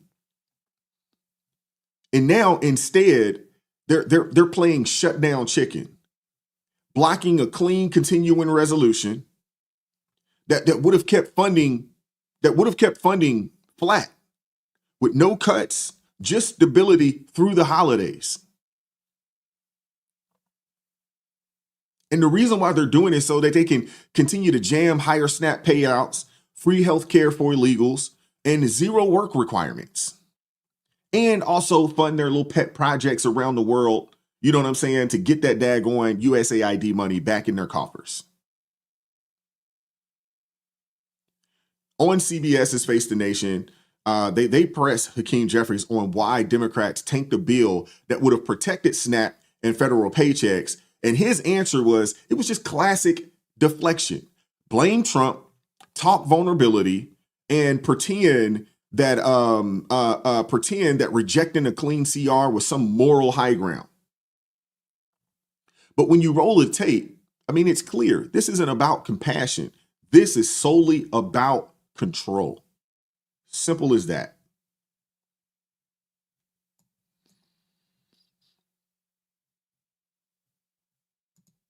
To healthcare in a moment, but the Treasury Secretary accused you of playing politics personally. And I know that your Democratic whip, Catherine Clark, said on Fox this past week that shutdowns are terrible, but as she put it, it's one of the few leverage items Democrats have. Do you think Democrats are gaining from this fight? No, our focus continues to be on driving down the high cost of living for everyday Americans. Donald Trump and Republicans promised that they would Lower costs on day one. We know costs haven't gone down. They're going up. Inflation is moving in the wrong direction. The Trump tariffs have made life more expensive for the American people to the tune of thousands of additional dollars per year. We know that electricity bills are through the roof. Housing costs are too high. Childcare costs are too high. Groceries too expensive. And now tens of millions of Americans are at risk of having their premiums explode. In some cases, by $1,000 to $2,000 per year. That's what this fight for us is all about. Republicans have come up with a new conspiracy theory every week for the last 6 weeks. The Democratic position, Margaret, has been clear. Cancel the cuts, lower the costs, save health care. Well, that was the quote from the whip herself when she said leverage. But I hear you on rising healthcare costs, but the immediate term, people aren't getting paid. 750,000 federal workers are on unpaid leave. 80% of the folks who work on our nuclear program are included in that figure. The Agriculture Secretary said there will be delays in food stamps for many of the 41 million people who rely on SNAP. And then at airports across the country, half of the flight delays, according to the Transportation Secretary, are because of staffing shortages. This pain is real now. So is there a point at which it becomes too great to justify continuing the shutdown? Well, there is an urgent need to reopen the government, which is why we continue to demand that Republicans sit at the negotiating table so we can enact a spending agreement that's bipartisan in nature. That's what we've called for from the very beginning. But the Republicans are saying they won't do that until you pass the funding bill, the clean funding bill that already passed the House. Why can't Democrats in the Senate get on board with that? Well, we've made clear, and I'm thankful for the leadership of Chuck Schumer and Senate Democrats, that we were not going to support a partisan Republican spending bill that continues to gut the health care of the American people in an environment where Republicans have already enacted the largest cut to Medicaid in American history. Hospitals, nursing homes, and community-based health centers are closing all across the country. There's the possibility that Medicare could face a $536 billion cut, the largest cut to Medicare in history, if Congress doesn't act by the end of this year because of what Republican policies have done in their one big ugly bill. And now they refuse to extend the Affordable Care Act tax credits. That impacts working class Americans, middle class Americans, and everyday Americans throughout the country, including in rural America. Well, they haven't refused. Leader Thune said he'd even put that up for a vote if you open the government first. But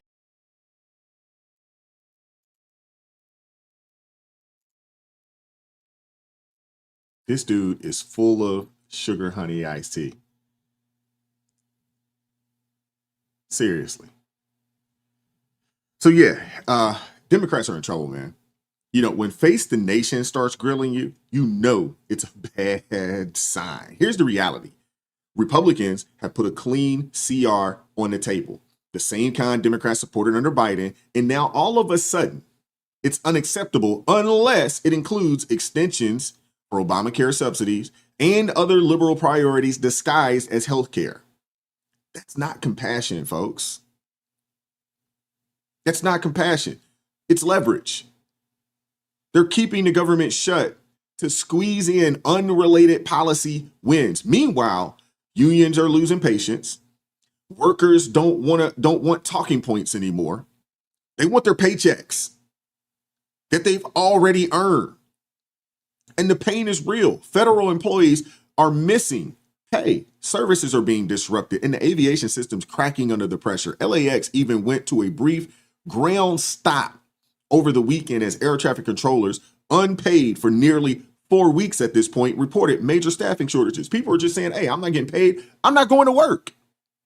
Well, you're going to fire me? Okay.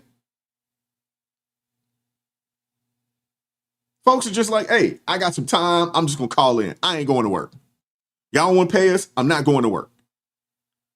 And I don't blame them. I don't blame them at all. I'd be doing the same thing. Why am I going to work, working 8, 9, 10-hour days? I'm not receiving a paycheck because the people who are still getting paid can't get their ish together.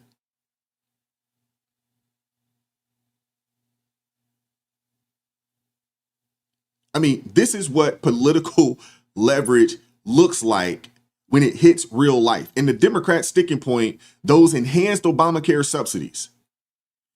They claim that without an extension, 24 million Americans could see premiums double. Hey, the Affordable Care Act is anything but affordable already. But here's the catch here. They set those subsidies to expire in the first place, creating a political cliff that they now can blame on the Republicans. They could have extended this last year. I mean, this is what you would call hostage politics, pure and simple. Even the American Federation of Government Employees, the nation's largest federal union, representing over 800,000 workers, they're demanding that the Democrats pass the clean CR and reopen the government. They're demanding it. Yeah, I mean, this is a very dramatic call from that union of federal employees representing hundreds of thousands with a statement today saying, among other things, that it's time for our leaders to start focusing on how to solve problems for the American people rather than on who is going to get the blame for a shutdown that Americans dislike. Because when the folks who serve this country are standing in line for food banks after missing a second paycheck because of this shutdown, they aren't looking for partisan spin. They're looking for wages that they earned. They go on to essentially say that Congress needs to pass, in their view, a clean CR. Now, when Speaker Mike Johnson was asked about this today, he certainly kind of leaned into this. In fact, we saw several top Republicans on the House side take advantage of this statement and basically point to it, saying, Democrats, the ball is in your court now, whether or not you decide to act on this. Johnson saying, I certainly hope this is a turning point in the shutdown, noting that this is a union, after all, that is weighing in this sort of way and saying that this shutdown is a charade. Now, of course, at the same time, I have in recent weeks spoken to Democrats representing districts with heavy populations of federal employees, and their message that they say they've been receiving from federal workers was keep up the fight, that health care is the fight worth having, that it is an important time to push back on the Trump administration. Of course, as this continues to drag out, as we see federal employees now missing paychecks, will that start to change? We shall see this week when lawmakers start to return. The Senate comes in this afternoon. They're expected at some point this week to vote again on that CR to reopen the government. And members of the House Democratic Caucus are going to be here as well, so we'll be polling them too. There you have it. The largest federal employees union breaking ranks with Democrats and demanding that they pass the clean CR or else. And honestly, this right here is what you would call poetic justice. They created this mess by trying to tack on perks like free health care for illegals, and now it's backfiring. The Democrats extend subsidies or else. That line, it's just pure spin. And if Obamacare really made healthcare affordable, we wouldn't need emergency extensions every budget cycle. The constant cliffs, they prove that the ACA inflates costs while disguising them with short-term subsidies. Simple as that. The ACA is terrible. And the other flip side of this too is that the $800 billion that your insurance companies receive in kickbacks or subsidies. It's ridiculous. I mean, these handouts, they don't solve why hospital, drug, and admin prices continue to rise. They don't. They just kick the can down the road. Eventually, somebody is going to have to pay. And the bill always lands on the middle class. Higher taxes, steeper premiums, and shrinking networks.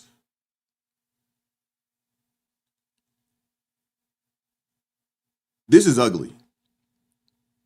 Democrats who once backed a clean CR now claim that Republicans are raising premiums, ignoring that, hey, they wrote the sunset clause and created the crisis themselves.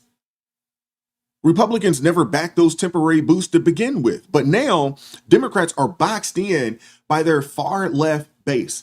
And as Speaker Johnson put it, the strategy doesn't seem to work anymore.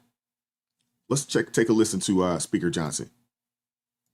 It made an evaluation that they have to appease the Marxist base, that they're so concerned that they'll lose their jobs if they don't appease the far left in their party. And they sat in a back room and they made the calculation that they would rather shut the government down and impose all this pain on the American people because they believe the Marxists, the far left and the base, are more active than hardworking Americans, people who go vote. And so they made the calculation that it's worth it to them. Every day gets better for us. We'll use the pain as leverage. For what? To prove to the far left base that they won't give in, that they'll fight Trump and fight the Republicans. What are they fighting? It's a clean CR. It's the same level of funding that they have voted for as recently as earlier this year. They are Biden-level policies and spending. This is not some Republican wish list. We don't have any of our priorities in this at all. It's the Democrats' own product. But they have decided to flip the script this time because they were getting too much heat from the far left. Yeah. And I've got issues with it. Biden level spending is nothing to celebrate either, but Mike Johnson said the quiet part out loud. This cliff was built by Democrats on purpose. This isn't an accident, man. This is what the lady called, the House Minority Whip, she called it leverage. She said the quiet part out loud. And meanwhile, in the real world, federal workers are getting $0 pay stubs right now. Airports are jammed with delays and families relying on benefits are stuck in limbo. None of this chaos is necessary to debate healthcare policy. Congress would reopen the government today with a clean CR and keep negotiating after. They said this already. That's all the union is asking for. And to be honest with you, it's just plain common sense. Holding paychecks in the public services hostage to force through healthcare sweeteners isn't leadership, it's political extortion. And the Republicans have a clean funding bill ready to be voted on. And Democrats are blocking it unless they get their $1.5 trillion in add-ons. Even the federal employees union told them, hey man, cut the theatrics and pass the daggone bill. And the bottom line is this. The request is, hey, let's reopen the government first. We will debate later. We will put this different bills and things of that nature up for a vote later, but let's make sure that we take care of our people. If your ideals are strong, sell them on merit. Don't use missed paychecks and grounded flights and struggling families as a bargaining chip. And through it all, remember this. Everything that's going on. I'm sure there's some of you people, in the chat that are being, impacted by this. I have a t-shirt that says, pray, don't worry. Put your faith in God. He's going to make sure that you make a way. But I gotta tell people, hey man, put your trust in the Lord with all your heart and lean not on to your own understanding. And in all your ways, acknowledge him and he shall direct your path. We know what's going on is wrong. We know it. And unfortunately, those of us that have been impacted, maybe you have some friends or some families that are being impacted. Lord knows I do, especially out here in the DMV area. Let's make sure that we continue to keep those people lifted up in prayer and let them know the same exact thing. Hey, put your trust in the Lord. Quit looking for man, quit looking for the government, quit looking for these people to save you because they obviously have zero interest in saving you. No one is coming to save you. No one. And my hopes is that this is an opportunity. One, for people, if you were a check away from the food pantry, when this thing clears up, because it will, when this thing clears up, I hope you learn a lesson and say, hey man, never again will I be in a position like this. I don't care if you have to make some sacrifices. You got to make sure that you at minimum have a month's worth of money put up. At minimum. For all my folks, that are on SNAP, and all this other kind of stuff, he who clothes, feeds, and houses you, they own you. You let someone control the way you eat, the way you dress, and the way you live, they own you. You have zero say-so in what happens in your life. None. Do everything that you can to get yourself out that situation.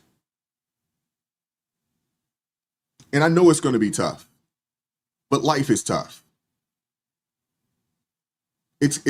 Hey, there may be some lean times, but I promise you, if you do what you need to do to get yourself off of that system, when you're taking care of yourself and you're providing for your own family, and honestly, I go right back to, hey, in order to do that, hey, put your trust in the Lord and acknowledge him. He will direct your path. I promise you he will. I'm living proof of it.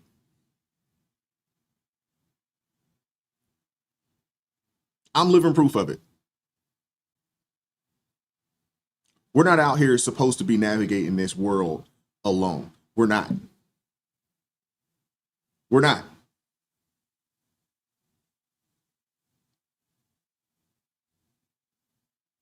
Carol, you're absolutely right. With God, all things are possible.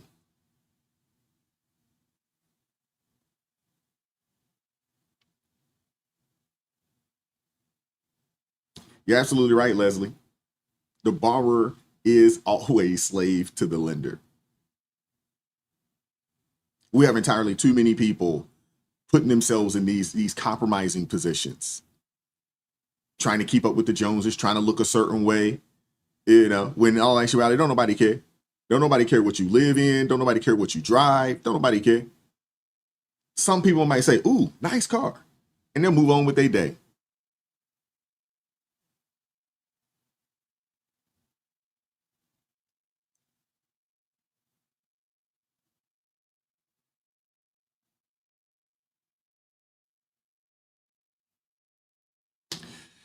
With that being said, that's all I have, man. We went a little longer than I expected to go today, but honestly, I felt it was necessary, man. Hey, man, I'm not just trying to get by. I got to put it out there. I'm not trying to get by, and to be honest with you, when you are, a member of the body of Christ, when you are a subject of the kingdom, nah, we don't get by. We don't get by. And to be honest with you, honestly, I think it's a sin to just try to get by. I think it's a sin to say, hey, I got my bills paid for, and you don't have any concern with anyone else or what you can do for someone else. I think that's a sin. No, we ain't trying to get by. I'm trying to have everything that I need and a little left over, so when the Lord sends somebody my way, I can help that individual, family, friend, or someone that I don't know. Those of us as believers, we're not put on this earth to get by. No, I reject that.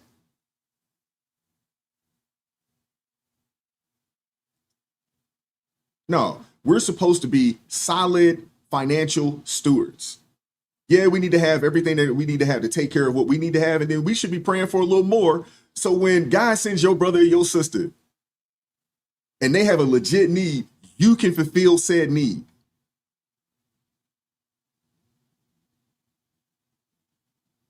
I truly believe that.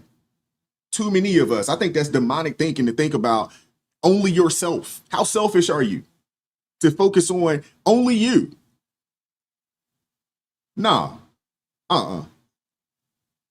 No.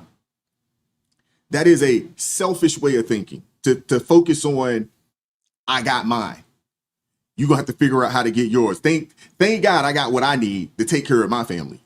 No, You need to be asking God for everything that you need and then some, and then showcase that you're going to be a good steward with the resources. And when people get sent your way, you have the ability to help those people.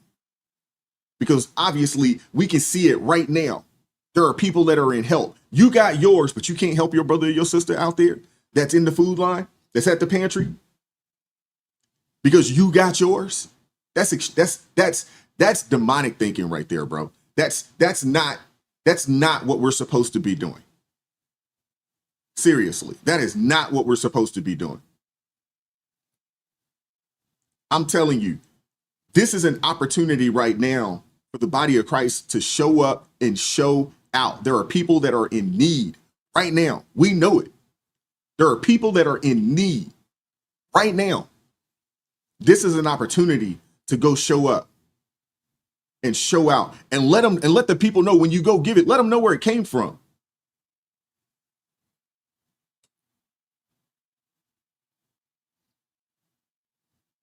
Oh, we've been calling out the apostate preachers and the apostate churches out there.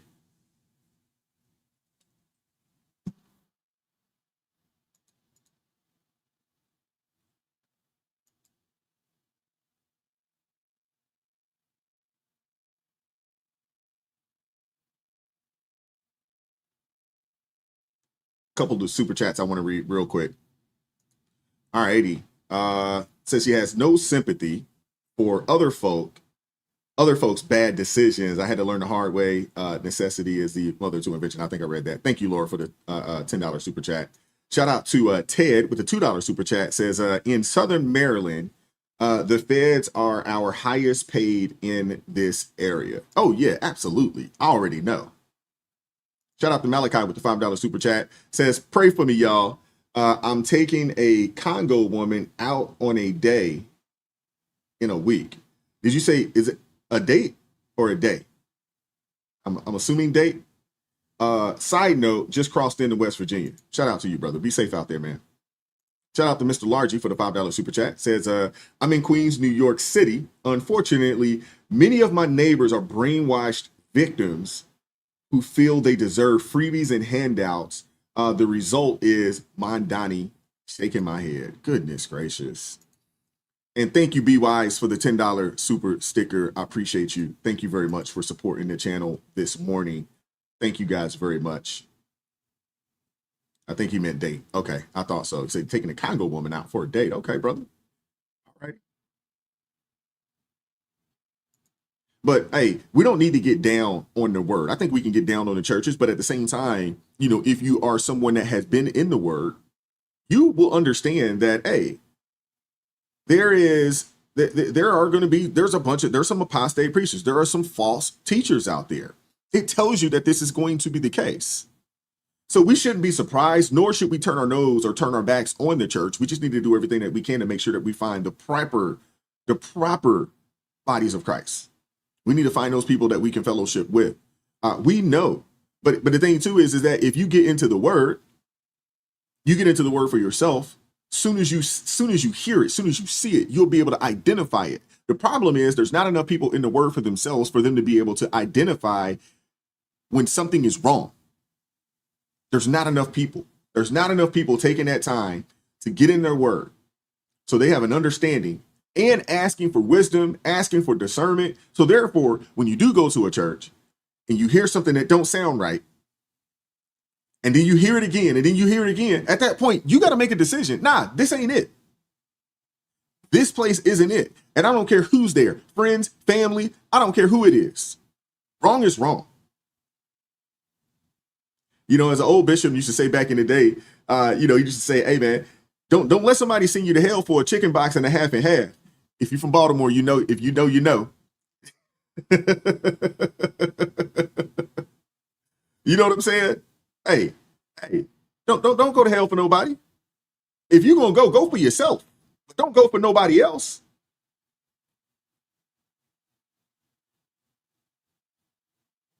All right, Spaces, shoot that email over to me.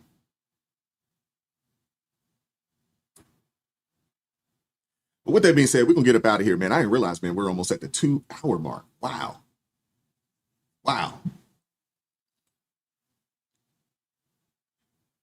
Shady Gremlin said these folks are touched in the head. Oh, man.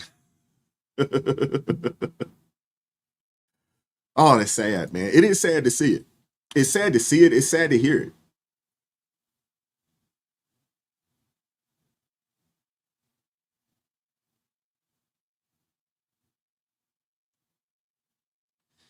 All right, man.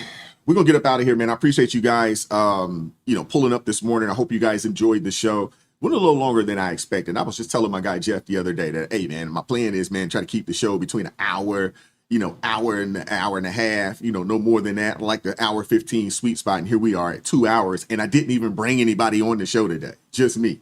Goodness gracious. I'm sorry, guys. I'm sorry for holding on to y'all. My apologies, but I hope you guys give me a little bit of grace here. But I hope you guys enjoyed the show today, man. Lord willing, we will be at this thing again tomorrow, 9:30 a.m. Eastern Standard Time. Lord willing, we'll be able to be here again and to get together again today or tomorrow, more or less. Shout out to all my blues. Thank you guys for, helping to keep things moving along and keep things peaceful in the chat. I appreciate you guys. Shout out to all my ARP family members. Thank you guys as well. Appreciate you all and everybody that supported the channel financially this morning. Thank you guys very much. I appreciate you all supporting what we're doing over here at ARP. Thank you guys very much. I really, really appreciate you guys. Let's make sure that we keep the folks out there, in Jamaica and out in Cuba. Let's keep them lifted up in prayer, as they go through, a storm and the aftermath, of the storm. Let's make sure we keep them lifted up in prayer. Let's make sure we keep all our SNAP recipients, all our federal employees, our Americans across the country that are being affected by this situation. Let's make sure that we keep them lifted up in prayer. Let's hope that they, that God pricks their heart and they turn, away from what they're dealing with right now. And they turn towards God and understand that, hey, he will never leave them or forsake them. Let's pray for them as well. And let's keep these folks lifted up in prayer. And again, my challenge to you all, if you haven't done so already, if you have the means, if you don't have the means, I understand it. But if you do have the means and the ability to do so, I don't care if it's $20, if that's all you can spend, to go out and help, put some food in these food pantries, jump out there and do that.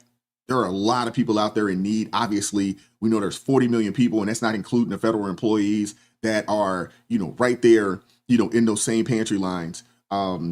Whatever you can do, I am asking that you do jump out there and you do that, whatever you can do, So with that being said, we're going to get up out of here, man. I appreciate you all. God bless each and every one of you guys. I appreciate you all supporting what we're doing over here. And as always, keep God first.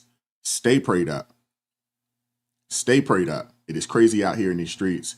And we'll catch up with you all next time. You all take care, man. Peace.